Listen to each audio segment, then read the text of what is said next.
pleased to see you all here tonight and to introduce Derek, who's written a fantastic book, so thoroughly, comprehensively researched on the lost men of one parish in Carlisle, which is very close to the Devil's Porridge Museum. We're actually in Scotland, and we share the story of HM Factory Gretna, which people think is then just a Scottish endeavour, but it was actually very much an Anglo-Scottish affair, and Carlisle was a big part of HM Factory Gretna. So it's been a pleasure to meet with and talk with Derek over the past couple of years, and I'm sure it's going to be a really interesting talk this evening. So whenever you're ready, Derek, I'll pass over to you, and when Derek's finished speaking, there'll be a great opportunity for you to have questions and things like that. So when you're ready, Derek, I will share my screen. Thanks, Judith. And there you have your presentation ready for you. Thank you. Right, well, good evening all. Pleasure to see you and speak to you this evening. Just put that on that bit there. Well, I've got well, the three of us, James and Alex, are with me as well this evening, together with their wives. So we're all snuggled away in our lounge in Carlisle. But what we want to talk about, and thank Judith for her support, is just pose a few questions. What are your first thoughts when you walk past or see a war memorial? You're probably the same as many other people's. Why do I remember? What do these names mean? Who were these 75 men? Where did they come from? Who were their parents, their brothers, their sisters? What brought about their loss? What was its effect on the families? And why did James, Alex and I write this book? Quite difficult questions to answer. So Judith will move on to the next slide, please, Judith. Well, initially, in 2014, when the government asked the nation to look at the celebrations for the Great War, the parish priest had a number of inquiries, and he had to scratch his head because there was actually nothing at all in the parish, not a single sheet of paper at all. And he said to me one day, he said, "Derek, you've done a little bit of research with your colleagues. You think you can have a look at the names on the parish war memorial? And how long will it take us?" I said, "Oh, I'll do that, Father, with my two colleagues. It'll take us about 12 months. That was a foolish thing to say, what I can tell you. Anyway, ultimately, the war memorial was dedicated on the 22nd of May, 1912 by the Bishop of Hexham, Newcastle. It's a Catholic church in Carlisle. And it was a large civil ceremony in front of a very large crowd, as you can see from the image. Many of the people stood behind the railings. And James, quite fortuitously, about 6 months ago, found a copy of this photograph in a junk shop in Penrith. He was scrabbling around in there. I was just using the word ratching around. But this one came from the library, Carlisle Library. And the memorial cost £1,000 in 1921 values. It's an 18-foot high Sicilian white marble, and it's carved with the names of the men and erected by Mr. McGough. The names were not in alphabetical order, and some were spelled incorrectly. And some had no initials or Christian names, which rather threw us. And also, there were no regiments or service numbers shown on the memorial. All we had was 75 miscellaneous names, if I could use that term advisedly. However, we'll turn over to the next slide. And the memorial was cleaned first time it was cleaned about 20 years after it was installed, and then it was re-cleaned 2 years ago by some funding. It was only two occasions where it's been professionally cleaned, and having it cleaned 2 years ago cost £3,000. Well, let's start with some of the men, shall we? Let's start with Private Robert Constantine. Robert was born on the 21st of July in 1893 in Maxwell Town, and he was the son of Daniel and Ellen. His father was a painter and a decorator, and according to the 1901 census, and he had 4 siblings, but was living in the house at the time with his aunt and uncle and 4 cousins, all about the age of Robert and his family. So it was a big household. Robert was baptized and confirmed into the Catholic Church, and he joined his father's trade upon leaving school. At first, he attended St. Joseph's College in Dumfries.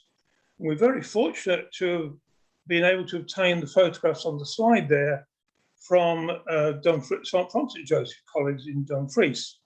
There is there's a chapel, there's a roll of honour, and then from the roll of honour, we've done a little extract showing Robert's name and his regiment. Enlisted initially into the Lanarkshire Yeomanry and then into the 9th Battalion of the Glasgow Highlanders Light Infantry. And I mentioned he's commemorated in his old school chapel. He died on the 29th of September 1918 at age 25. And his father completed what is called a painter's memorial, which was dedicated to all local decorators. His father was what we call today as a painter and decorator. He helped complete the memorial, because the person who was responsible for it didn't complete it. It was held, as far as we know, from information that James and Alex found at Dumfries Museum, a newspaper report there, for about 12 years in the public house in Dumfries. Alas, somehow or other, we think it became a dartboard and is no longer there. Why his young Carlisle memorial? We don't really know, because there were no records in the church, and at that time of memorials, relatives and friends could ask an organisation who was developing a memorial to put their name on, put their deceased name or a friend's name on the memorial. But he may well have been known to a Cumberland soldier, and the parish at that time had an interest in the Catholic school in Annan. So we feel that is where the link is between Robert, born in Scotland, and the Catholic Church here. Thank you, Judith. Flick over for me. Let's turn to Private Bertram Campbell. Again, Bertram is on the memorial, but he again was born in Kirkcudbright with his 3 brothers. His mother is said on to be the head of the household and the charwoman, and his birth certificate doesn't show his father's name. We have to make sure that we don't draw inferences from that. And he was educated locally. And then he was, as I said, he's one of 4 brothers, James being another, who carried the surname Moffat. He didn't carry Bertram's name, he carried the surname Moffat. And he joined the TA in 1914. When he was discharged shortly afterwards, he was physically unfit. That was 1918, he was discharged. Bertram was educated at Johnston School. And he fought in the 3rd Battle of Scarpe on the Western Front. And it was in the Battle of Arras that he fell on the 3rd of May 1917, when he was only 20 years old. The Dumfries War Memorial records both Robert Constantine and Bertram. And again, we don't really know why Bertram is also recorded on our parish war memorial. An image to the side shows the Kirkcudbright War Memorial, and Alex and James took that photograph, which we've used to illustrate the book. As you can see, they do travel a little bit with their cameras, but it is so important to record these memorials and record their sensitivity as well. Let's turn to the next slide and Lieutenant Clancey. Now, he is one of the men who we had no Christian names and no initials. So we did have to scratch our head a bit, but James, being a wizard with the computer and his record keeping together with Alex, said, well, we'll try and eliminate the Clancys who may be recorded on the Commonwealth War Graves Commission website. And they did. And we found there was only one Lieutenant Clancey. So with a bit of hard work and looking at the Commonwealth War Graves Commission website, we found his Christian names and that he was in the Border Regiment. And you'll see the little extract there. Interestingly, he was born in India. And we were able to find quite a bit about him because he was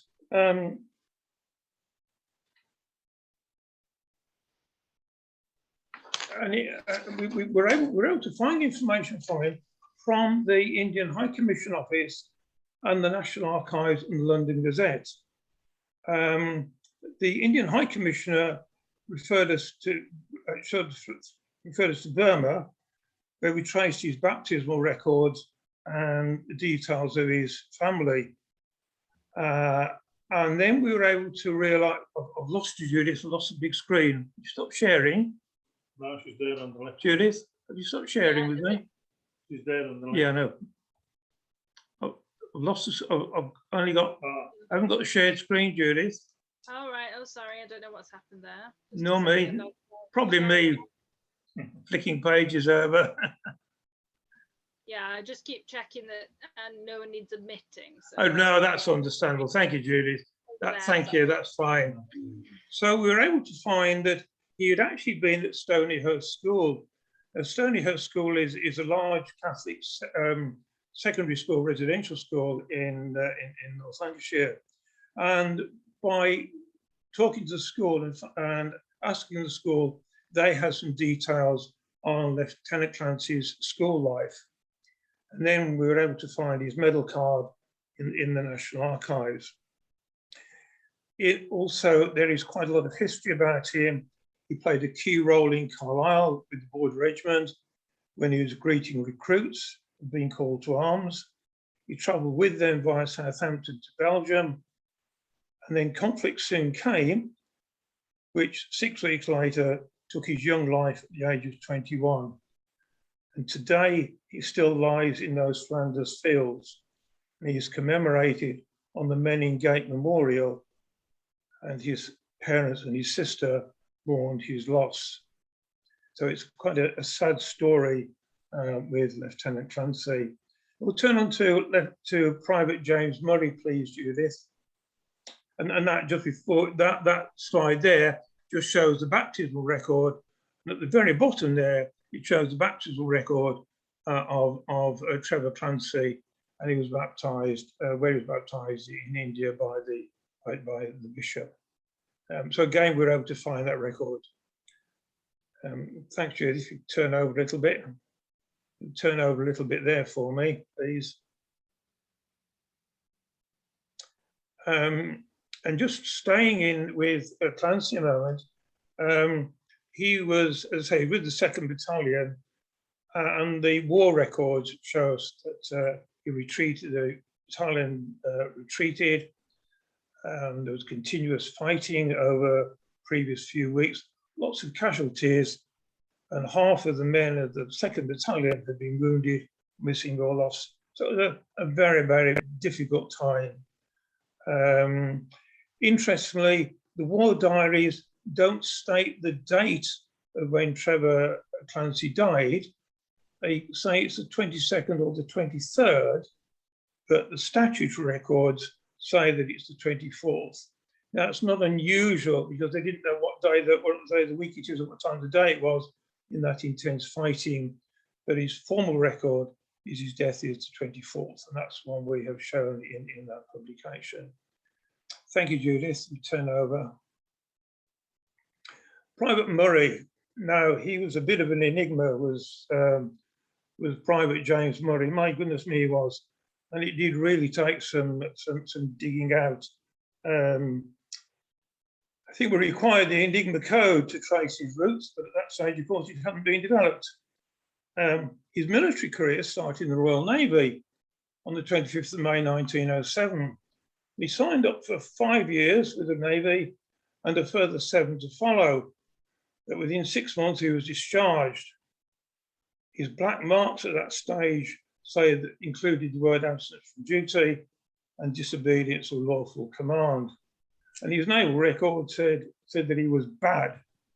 I don't think I could have slept, or my parents wouldn't have been able to sleep if I'd been discharged with a bad record.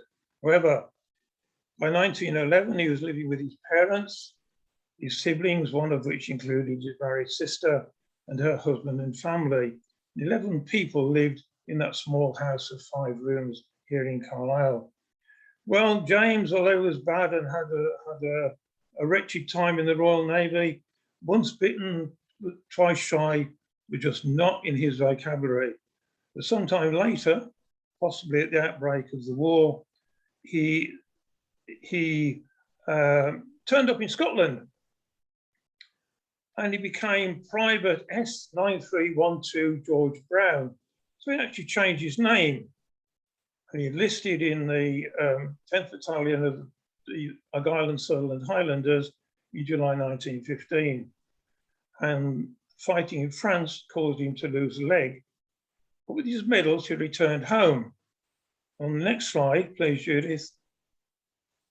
We find an article in the Cumberland News which reads that an ex-soldier, a native of Carlisle, had lost one leg in the war, moves about on 2 crutches, and he'd been in custody. So he still had, perhaps one could say, a bad reputation. And the report that Alex dug out of the paper, out of the court report, said he got out of a window on the west, from custody, on the west wall side of the police station, and he made off. How you do that, heaven only knows. However, finally he succumbed to pneumonia, and his father recorded his death, which was recorded in the local paper. And that shows that he was 32 when he died, suggesting that he gave a false age when he joined the army. And he has a Commonwealth War Graves Commission memorial in Carlisle Cemetery, which shows his correct name and his date of death. And we show that there on the image. Thank you, Judith. John McAlindon. This was also challenging. Now, the McAlindon family are quite big in the annals of the church in Carlisle here at Our Lady in St Joseph's Parish.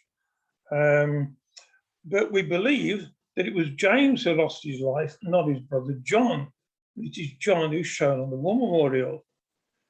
Now, the Commonwealth War records show J. McAlindon, the husband of Mary, at Church Street, and he lost his life on the 7th of January 1919, aged 47, and buried at Carlisle Cemetery.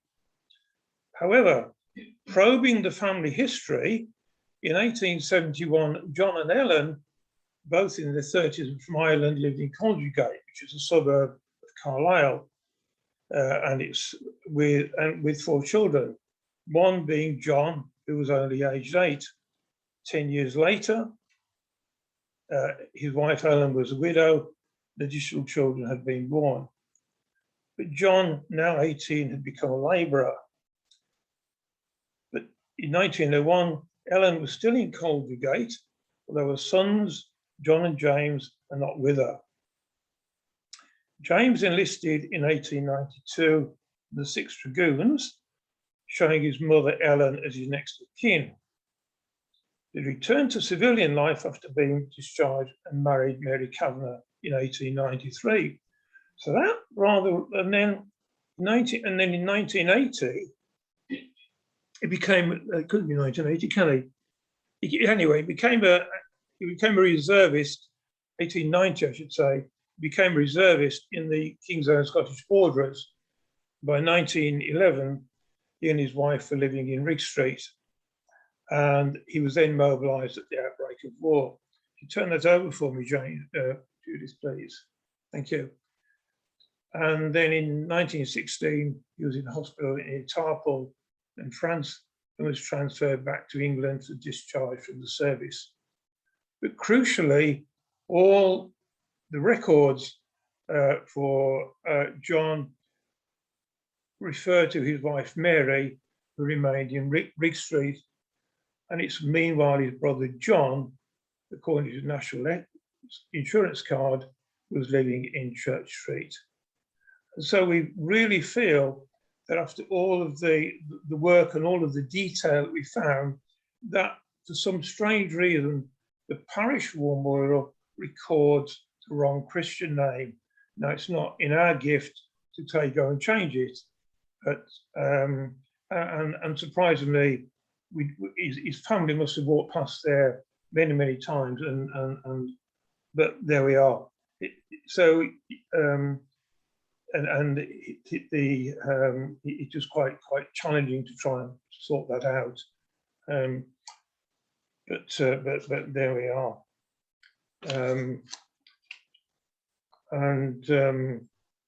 There's a record on the of Private McAlindon in the cemetery at Carlisle, Carlisle's War Memorial in the cemetery here in Carlisle. And now we'll have perhaps a quick look at some of the other men. So we'll turn over the slide. Thank you. Privates George and John Henry. Now, we're very fortunate to be able to share some very, very sensitive photographs and diary extracts, which will come to from a relative of these two young men. And they're recorded on one line on the parish memorial because they were brothers. Both served in the Argyll and Southern Highlanders, and they're sons of Eunice Henry and a brother to Mary. And during their school days, they were both at St Patrick's School in Carlisle, and she took in laundry to keep the house. Their mother took in laundry to keep the house and family together. George was 5 years older than his brother and worked at Carr's Biscuit Works. And I can assure you they make good biscuits there.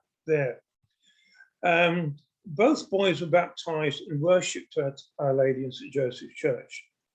And John found military discipline hard going, as he was punished for disobeying a lawful command given by a superior officer in the field, when he was required to escort two prisoners to the guard room and said, "No, I will not go." And for his punishment, he got 42 days, which was rather, no doubt, difficult for him. However, we'll turn over for me, please, Judith. Next slide. But John suffered fatal wounds on the 8th of April 1918 to his loin and his left shoulder. And after being reported missing, he died in France on the 2nd of May. And then 5 months later, his mother and his sister suffered further heartache when George was killed, also in France, in October 1918. And following reinterment, he now lies in Abercourt British Cemetery in France. And you'll see there two photographs which we were very, very kindly invited to use in the family photographs that were kind, and also the diary that his sister made, showing the sadness of her mother when she lost her two sons. So it's a very, very poignant story of those two young men. Thank you, Judith. Private Edward Toner. Now, this young man, also from Carlisle, with a suitcase in each hand and a passport in his pocket and a tear in his eye, he walked up the gangplank of the SS Saturina for a new life in Canada. And his voyage started in Glasgow on the 11th of July 1914, just before the outbreak of war. But 2 years later, he was wearing khaki and disembarking on the SS Olympic, carrying his kit back onto English shores. But before he did that, he'd signed his Canadian attestation forms in May 1916. After 2 months on his native soil in Hampshire in the service, he was crossing the English Channel for service on the Western Front. And you'll see there is a copy of his attestation paper, which is from the Canadian records. And we're very fortunate to be able to obtain those. Thank you, Judith. You turn over for me, please. And then news arrived early in the new year saying that it had fallen on the 30th December 1917. Edward was the second of the Toner family's sons to fall in the conflict. His brother Thomas fell on the 16th of May 1915. So those are really two sad stories about two brothers. One who set off for a new life in Canada, but it wasn't to be. And he saw very little of adult life. Thank you, Judith. Now we'll turn to Lieutenant William Keeliher. He's a famous name in Carlisle and had a very, very long, distinguished career here in the forces. You see at the bottom of the image there, he spent 20 years and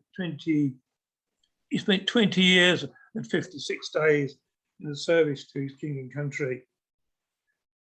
And in 1911, a castle was a playground for his sons, John Ross and Ellis Charles, the sons of John and his wife. Their father was a career soldier too, having joined the forces when he was 17, and also served in the Border Regiment in Malta, South Africa, India, and France, which is where William died. William's personal possessions made the short journey back across the Channel to Plymouth. They included his wallet, his checkbook, watches, cigarette case, and photographs, but not his trench coat or his Sam Brown belt. And this loss of his personal property caused real hardship for his family, as the belt had been given to him by his mess colleagues, and it was highly treasured by him. And his dear wife also received the wrong underclothing. Now you begin to wonder what was going on, but then if you try and think of the number of men who were lost and the pressure that the service was under, it really is not surprising that some things go a bit haywire, I suppose. But you can imagine the problems there. And his wife also questioned the lack of the allowances, and that her husband's money, as shown in his passport, had not been passed to her. She then became somewhat embroiled in the disagreement regarding his will, which he'd made on Army Form B243, 19th of April 1913. And she had a copy, but somehow the Army didn't have a copy of this will, although it was on their form. So it took his wife 8 months to obtain his death certificate, and the Army then tried to tidy up his pension and wrote to her. Now this is the Army writing to his widow saying, "Dear Minnie, please can you confirm your husband's Army service?" For a man who dedicated more than half his life to the Army. So that just illustrates the trauma that the widows and families went through, some of them, and it wasn't one or two either. So that again is part of the history that we've incorporated in the story of these men. Thank you, Judith. And there are some of the extracts that James and Alex traced of his war record. And again, we've been able to reproduce those with by courtesy. And thank you, Judith. We'll look at William Walton KERR. Again, another tragic life for this career soldier with the Border Regiment. And he was killed on the 3rd of May 1918 when a stray shell went through the roof of the hut where he was sleeping. And his two fellow soldiers were killed in that incident, and they were not found until the following morning. William left St Patrick's School in Carlisle, it was a Catholic school in Carlisle, and went straight into the forces. He'd be 14 or 15 then. He had a sad life, losing his mother at a very early age and had to live with his grandparents. His father remarried, but within a year she had also died. His father then remarried, again in 1894. So by that time, William would have been 17 years old, and he'd have had three mothers, or one mother and two stepmothers. A difficult time for a young man. William himself married Esther Dalton in 1901, and he had two sons. But however, he lost the younger son 3 months after his birth. William then became a widower in 1904. But putting his losses behind him, he remarried his sister-in-law, Emily. But again, death struck, as after 7 years, she also died. By this time, the family were living in Cumbersdale, and William remained in the army. Thank you, Judith. And William had left, when he died, and he was killed in Italy, had left a son, Robert, who was cared for by his aunt, who was actually the third sister of his two wives and her husband. And this caused difficulties at the time as Robert reached his teens, as his uncle wrote to the army expressing concerns that William's estate had not been tidied up, and that he and his wife were finding it increasingly difficult to look after him. And he wrote quite a poignant letter, a difficult letter to the army, saying, "I take the liberty of writing to you upon an urgent case," and reminds the army that William KERR, until his death, he served his country. He did his duty, and he continued in that vein. A fascinating story we found about a minor accident that he was playing football, where there was basically three men, three top brass of the military, wondering why he was playing football and how he had hurt his foot. Oh, the cape of that record is unbelievable. If you turn over, Judith, please, for me. And you think, well, if you hurt your foot playing football, you probably get told to toddle off the accident and emergency unit, given it a big boot and told not to put your weight on it for a few weeks. Oh, no. It was a lot more complicated than that. And he'd only sprained it. But fascinating records that we've been able to find. Looking at Robert Docherty, Robert died when he was a young age. I think he was just 18 in 1950, and he was in Turkey. And he'd only served his king and country for 347 days. But however, following his death, neither the army nor the police could trace his family, having his sister Alice as his next of kin. And as Robert had lost his mother.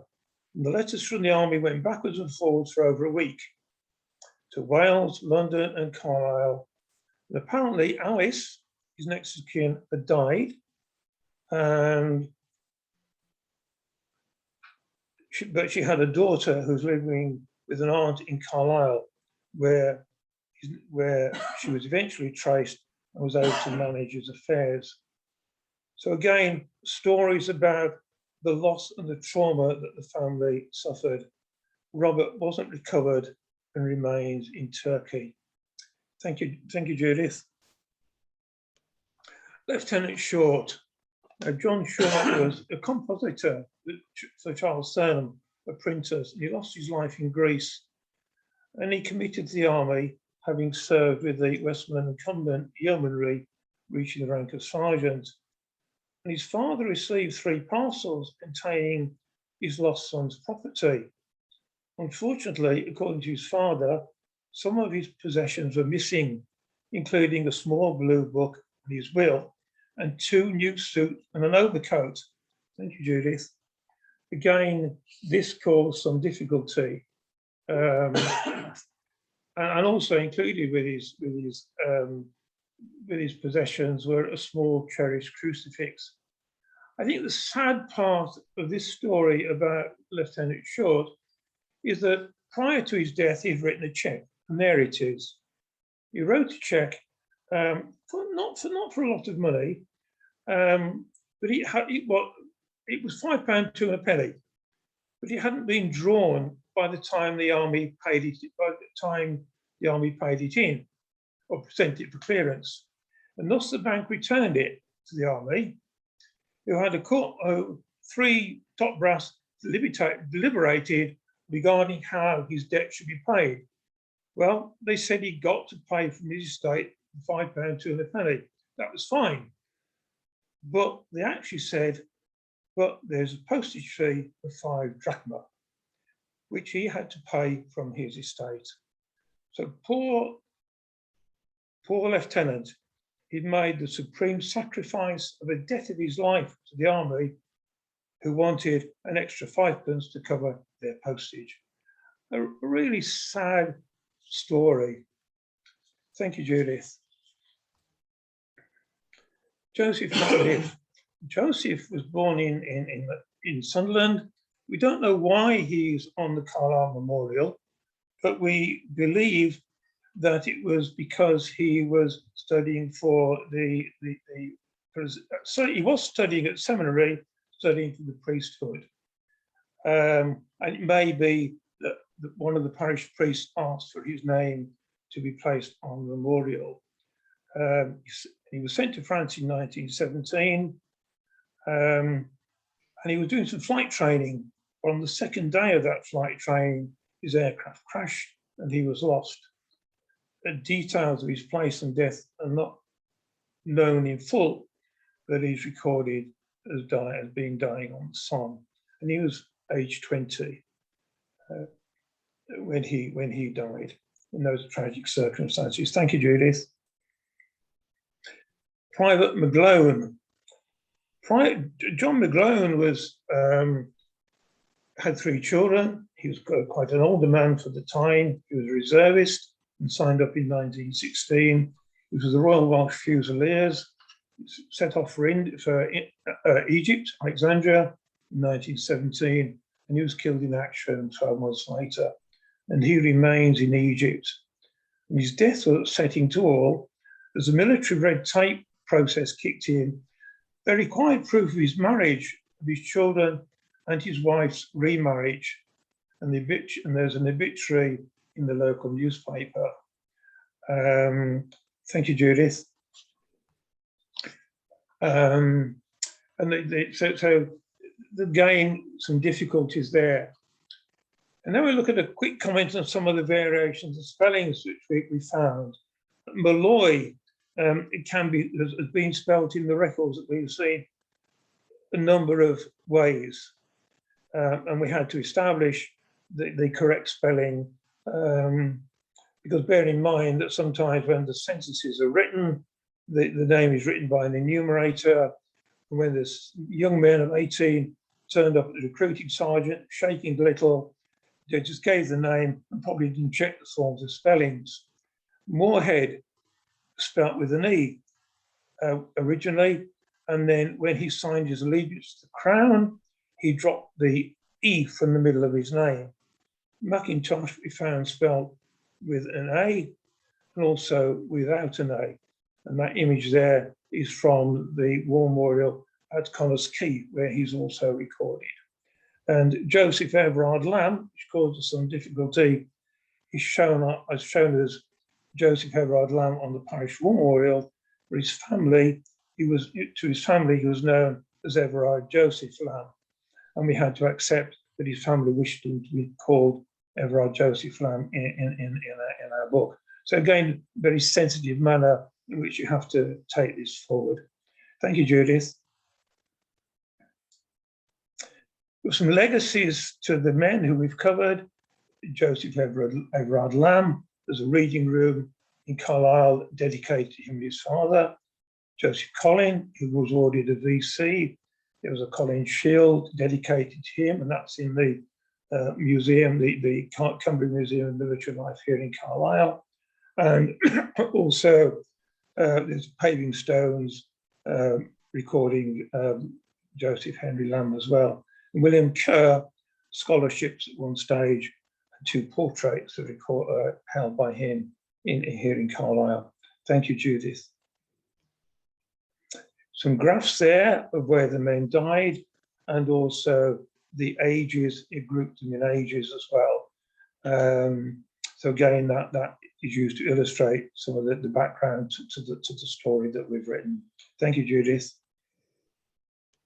And then I'll ask James, my colleague James, who's here, to make a comment on some of the research and the sources that we use, which again, you can't just find it off the internet. You've got to really put your boots on it, as James will tell you. Went to Zoom camera, Derek. No, you're right. Go on, carry on. Speak up. Hello, good evening, ladies and gentlemen. My name is James Robinson, one of the 3 authors alongside Derek and Alec. The first place we started research was the Commonwealth War Graves Commission. This gave us the soldiers and the regiment numbers, sometimes the ages, but not always whether they were on there, and where they lived, and the spouse and the parents' names. As Derek said in some of these items, on Our Lady's St. Joseph's Memorial, there were no regiment numbers or regiments or regiment numbers, and some of the Christian names are actually not recorded either. So this gave us a bit of difficulty, and some of the names were spelt wrongly. We wanted to tell a small story of the soldiers' lives, about their employment, the parents and the siblings, and where they lived, and not just a man going to war and then being killed, which we added a little bit more, to tell a little bit more of the story where they lived and everything. And to do this, we researched ancestry and Find My Past. These 2 sites came very useful, in which we all looked through and picked up the history of the families. And then Alec also looked through hundreds of newspapers, and me and Alec visited churches and cemeteries and discovered headstones with help of the cemetery offices. Discovered headstones, which gave us a huge information, dates, etc., and the names of the parents, and some of them was recorded on these headstones, and the photos also came useful to put in the book. And Derek looked up the records in the local archives and the National Archives, and contacted hundreds of museums, not forgetting Devil's Porridge Museum. Derek then had the huge task of picking out all the interesting points and writing it all up, all the thing together. And as Derek's also said, there's some of the names that they weren't actually spelt right. One was Joseph Francis McIntosh, which was recorded as M-c, and then on another paper it was recorded M-A-C in Tosh, which is totally different. So that caused, a lot of research, held us up, sort of thing. And I also visited Joseph Francis McIntosh is buried in the cemetery in Dublin. And me and my wife went on holiday for a weekend, but she didn't expect to end up in a cemetery looking for a headstone. So he's buried in a cemetery in Dublin. But anyhow, there was a nice surprise around the corner where there was a local pint waiting for us on the bar. So that was well worthwhile. And then also, John McAlindon, as Derek pointed out, it should have been James McAlindon recorded on the headstone, which they got wrong. But lastly, we found a chap also, we also found Arthur Patrick Henry, and he did not die in the war. In fact, he died in 1975 and must have walked past this memorial several times, knowing he was on there, but he's still alive. So that's our research of just a piece of what we looked through, and there's hundreds more records and everything, but that just gives you an idea of how we looked at it. Thanks, Thank James. you. Thanks, James. Thank you, Judith. Are there any other?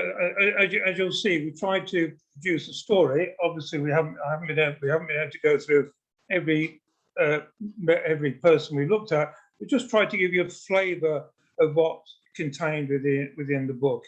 And I can assure you that James and Alex have marched around more cemeteries than I have, and they found and a lot of information, even if there's a point at the end of it. Thank you, Judith. Thank you. That was fascinating. I've always wondered about the sort of how do people end up on what war memorial? I think that's something I've wondered for a while. So it's quite interesting because the Devil's Porridge Museum, as a lot of people in the audience will know, shares the story of HM Factory Gretna, and people came from all around the world to work at the factory. And then some people feature on local war memorials and others don't. And I just wondered how that happened. And I guess you kind of answered that it was really a sense of if someone wanted it on the war memorial, if someone lobbied for it or paid a subscription perhaps or whatever it was, that's how they kind of ended up there. But I was amazed by some of the inaccuracies that you uncovered as well. That's really fascinating stuff. And I'm sorry, at the beginning I sort of gave all credit to Derek, but I forgot to mention his co-authors, so it's lovely to hear from you as well tonight. I'll throw it open to any questions or comments that people have got. So that's Karen saying thank you so much. It was very interesting. That's great to hear. Thank you, Karen. If anyone does have any questions or any comments, it would be great for you to either pop them in the chat box, or if you want to unmute yourself, you are able to do that. I'm sure Derek and everyone will be very happy to try and answer for you if possible. So do we have any questions in the audience? I have one, if it's okay to ask. Yeah, hi, hello. Hi, Jane. Hi there. I found that absolutely fascinating, and I think I was really struck, like you were, Judith, about how many names were misspelt. And I'm kind of like you say, how does that happen? And kind of how do those people end up on those memorials? And particularly the last one you mentioned, where actually he was still alive. I mean, that seems quite extraordinary. And it just makes me wonder about how many memorials there are up and down the country where there's similar stories.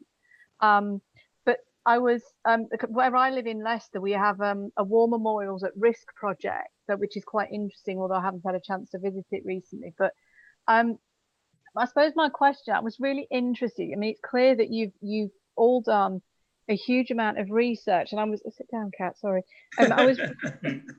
It's because I'm talking. She doesn't like me talking. It's ridiculous.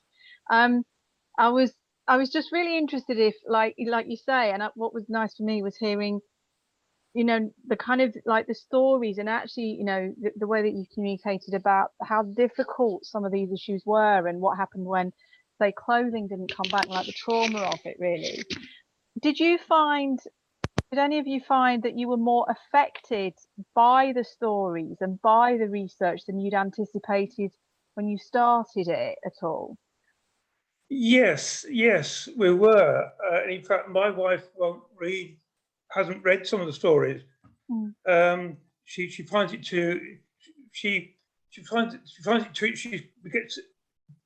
very emotionally attached, and we have 6 sons, and she can see them as wearing khaki, 100 years ago. Yeah. And yes, I think that the saddest part was with Lieutenant Short.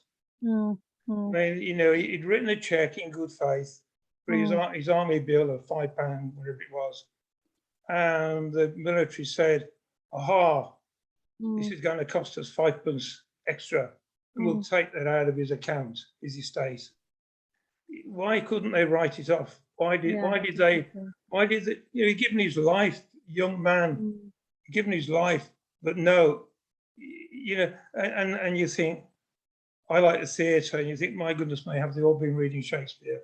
Mm. Yeah. So I had to put it aside for a week. Mm. I couldn't go back to that story for a week. Mm. No, that's Yeah, understandable. Some of them, it Really. seems like just adding insult to injury, doesn't it? It's just, very, petty-minded. It seems very, considering the scale and enormity of it. And certainly, like at the museum, we've got, they had at the end of the war, it's like everyone getting every 5 pence off people, and then at the end of the war, they created those nicknamed Dead Man's Pennies, the commemorative plaques, and we had a couple of those donated to us that people just hadn't even opened. Oh, really? And I think there's quite a lot of people, like we've had medals donated to us that haven't necessarily even had the fabric put through them. And someone said to us, it was a World War II medal. They said they just didn't want it, didn't want the victory medal or whatever it was. So the family attitudes are maybe not always what you would think. So yeah, did you have anything else you wanted to say, Jane? Do feel free. It was very interesting. Yeah, well, I think as Derek said, you walk past the memorials and you just see a list of names. Once you start looking into them, you realise what's happened in the stories. And there's one particular soldier I can remember. I don't think Derek mentioned him, Sergeant KERR, and we dug out a record, and he was actually lying in bed in his hut at night, and the bomb landed on top of the hut, and he was blown to pieces. And he wasn't even at war. He was, well, he was at war, but he was just lying asleep. And the tragic stories that happened. Yeah, definitely. And I think it's really nice, like bringing these things to life, actually, because I think, a lot of these people, they may have descendants, but I was just also thinking that some of these people may not be remembered on memorials because maybe they had no family as well. Some of people who had no other family or no kind of, calling, maybe this was a way of them belonging. I work in foster care and organisation, and that the need for people to kind of belong to something or find friendship or something like that. So I'm curious about whether some people, who aren't on memorials but did give their lives or sacrifice so much or were injured, actually maybe didn't have family or nobody to remember them, things like that as well. There must be stories there, but I think it's really nice. It's really personal. It's actually, I expected something really interesting tonight, but it's really taken me back, actually. So it's fantastic. I've really enjoyed it. I need to know how to get your book. Judith will tell you how to get the book. Thank you. Yeah, actually, I was going to say at the end that the book is available from the Devil's Parish Museum online shop. So okay, brilliant. Okay, great. Very kindly, the authors have donated several more copies to us as well. Fabulous, thank you. Gift to the museum to support our work, so thank you to them for that as well. Excellent, thank you. So it's an excellent book. I have dipped into it. I don't get much chance to read, unfortunately, at the moment with my personal circumstances, but it's a great book. I can certainly recommend it. So yeah, lots of thank you, Adrian, for your nice words. Lots of hard, sensitive work, revisiting the past. It certainly is a meticulous approach that you've all developed, and a really interesting snapshot of time and place. And I was surprised at how many people, seemingly it was quite hard to find the connections with Carlisle, like why they're on this particular war memorial. And I guess it's the difference. It might be the Roman Catholic aspect, which you sort of touched on, that maybe it was because of that they had those connections, like the people from Dumfries. Other parts, Judith, were that men fought along, men from various battalions, various parts of the country. Certainly the one from Moorhead, who was with the Skilling Regiment, they fought alongside the border men, and if the bordermen, and so had Moorhead died, and we feel that it was a man from Carlisle, asked the parish whether his name could be placed on the parish war memorial. Because if you look at it, he has no connections with Carlisle at all. All his family were in Ireland, but we believe it was because his battalion fought alongside a border battalion at the time of his loss. And there was no legislation, there was no requirement for a person, a generally a man, to have lived in the area. Sometimes you find, you also find the same man on a number of war memorials, as we illustrated with two of the men from the one with Campbell, Bertrand Campbell as well. We were unable to find two of the men on the memorial because their names just cannot trace their names. We think that one of them is completely misnamed, and that it should be, and that he's recorded on the Wigton Memorial, Wigton in Cumbria, not Wigtown in Scotland, on the Wigton War Memorial. But again, we can't prove that because we have no records in the church regarding how the names were established to be placed on the war memorial by the working group that the parish had at that time. Thank you. And Marilyn commented, fascinating, thank you. Learned about thankful villages recently where everyone returned from active service. Yeah, they are quite an interesting sort of phenomena in the First World War, aren't they? Where, you know, they don't actually have a sort of a list like this as much. But I think some of them do still have memorials of some sort. And Robin, hello, says, Derek, thank you for an interesting talk. It will help me when reading your book again. And Sue saying, fully understand that. I researched a local young man when I found his grave in Tynecott, and I was really emotional. He was the same age when he died as my son was at the time. Thank you so much for a fascinating talk.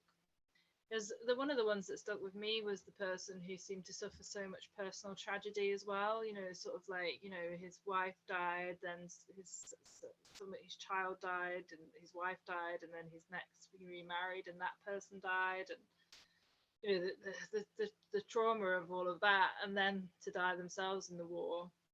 It reminds you when you wander around a cemetery and you read the names, and it's sometimes they really hit you, don't they?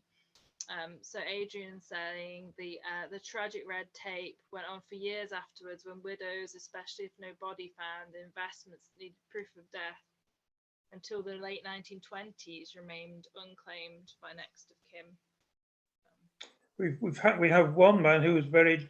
There are two men in his grave because when they were interred, before they were interred, they couldn't identify which man was which. So two men. Are one of whom's on the memorial shares a grave. They shared a grave. Yeah. So sad. Yeah. Thanks, Mary. Thank you for an interesting talk, says Mary. Good night. That was yeah. Thank you very much. I mean, I think it's around 4 years to do the research. Yeah, James just reminded me that when I said to the parish priest about a year, Father, I was a bit over optimistic because it actually took us 4 years. In fairness, we had to pause for some months because our eldest daughter was very, very seriously ill, and subsequently we lost her. And then James himself had a serious operation on his spine, and that threw us back a little bit. But it still took quite a long time, a lot longer than what we thought, but very, very interesting. And our wives saw us again. Yeah. I just think, I mean, you know, the scale of the First World War and the Second World War and these massive industrialized conflicts, it's like I think it was Stalin who said, you know, one death is a tragedy and a million deaths is a statistic. And you sort of think it can get like that, can't it? That you know, it's 100,000 people, it's this, it's that, but really bringing it home, I think tonight, like 75 people, and looking at the ripples of all of the people that they affected and the lives that they affected, and there's a great job that you've done, making sure that they're not forgotten, and that you've found what you can, and shared as much as you can, and put it all together in this beautifully packaged book.